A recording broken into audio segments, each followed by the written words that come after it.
Hello everyone and welcome back to the listing club. आज हम बात करने वाले नए आईपीओ के बारे में जिसका नाम है मेडिस्टेप हेल्थ केयर आईपीओ। तो इस आईपीओ को क्या हम अप्लाई करें या अवॉइड करें, इसके बारे में हम डिटेल एनालिसिस करने वाले हैं। तो वीडियो के साथ बने रहिएगा। जिस कंपनी के बारे में डिटेल्स बेसिक्स समझ लेते हैं। ये कंपनी 2023 को इस्टेब्लिश की गई थी। अहमदाबाद कंपनी है ये अभी sanitary pad, nutraceutical, energy powder, ये सारी चीज़ें बनाते हैं। सर्जिकल कंपोनेंट वगैरह भी बनाते हैं।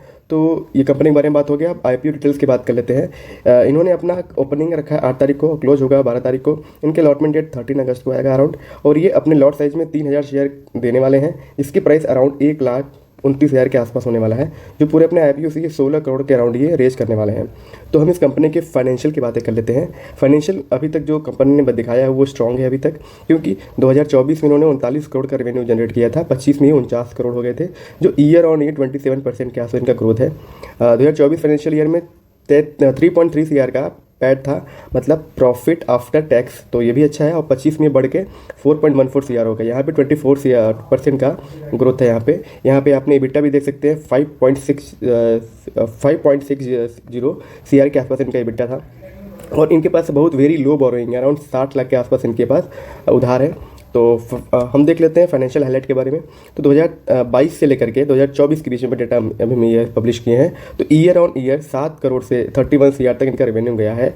और प्रॉफिट की बात कर लेते हैं तो 19 लाख के आसपास से अराउंड 3 CR के आसपास ये अपना प्रॉफिट जनरेट किए हैं। जीएमपी देख लेते हैं। जीएमपी क्या है? जीएमपी जो मार्केट में ग्रे मार्केट प्रीमियम होता है, जो आईपीओ अभी अलॉट या फिर लिस्ट अभी नहीं हुआ है, उसके बारे में मार्केट में क्या स्पेकुलेशन होता है, स्पेकुलेशन के अराउंड वो बातें क्या इन्वेस्टर कर रहे हैं इस कंपनी के बारे में। तो इसका अभी अराउंड 28 से 40% लिस्टिंग गेन देने का ऐसा मार्केट में इसका स्पेकुलेशन है।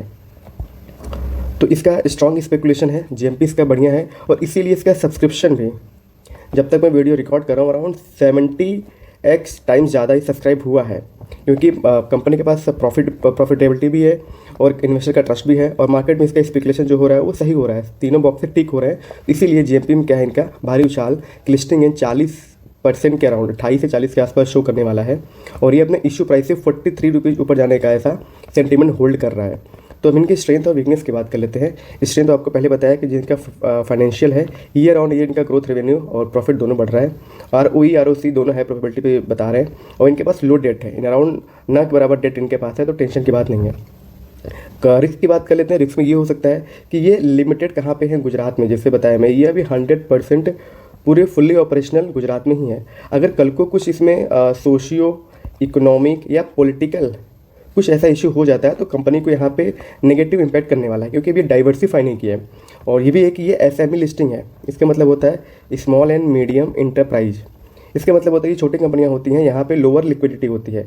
इनके पास लिक्विडिटी इतनी होती नहीं, तो आपको अब चल कर में भी नेगेटिव इम्पैक्ट हो सकता है। मैं नहीं कह रहा हूँ कि आपको हमेशा होगा ही होगा, ऐसा कुछ नहीं होता, क्योंकि एक बार SME जो है वही चल के कड़ी आगे चल के बिग कंपनी बनने वाली है। तो यहाँ पे आपको आपका पेशेंस का वो टेस्ट होता है कि जो भी कंपनियाँ हैं वो अपनी होल्ड कर पाती कि नहीं कर पाती हैं। और इनके पास जो सप्लाई चेन है वो भी लिमिटेड के आसपास है, क्योंकि ये अभी तक क्या होता है कि इनके पास जो ऑर्डर्स आते हैं वही इसको फुलफ़िल करते हैं। अगर कल को इनके पास ऑर्डर्स नहीं आए थर्ड पार्टी से, तो ये इनका जो ऑर्डर का वैल्यू है वो कम हो सकता है, जिनके प्रॉफिट इनका इम्पैक्ट में आ सकता है। इसमें मेरा टेक ये रहेगा कि कंपनी स्ट्रॉन्ग फाइनेंशियल ग्रोथ दिखा रही है, इनका प्रोडक्ट डाइवर्सिफाई भी कर रहे हैं और इनका डिसेंट जीएमपी है। तो अगर लिस्टिंग इन के लिए जाना चाहते हैं तो आप आपको लिस्टिंग इन मिल सकता है। तो मैं इसके लिए जाने वाला हूँ। और दोबारा कह रहा हूँ मैं कि ये वीडियो कोई बाई एंड कॉल के लिए नहीं है, ये बस एजुकेशनल पर्पज़ के लिए है। और इसमें रिस्क ये हो सकता है कि SME IPO है, जो कि लिक्विडिटी के इसमें इशू हो सकता है। बने रहने के लिए thank you. I really appreciate your time. If you like the video, hit the subscribe button and see you in the next video.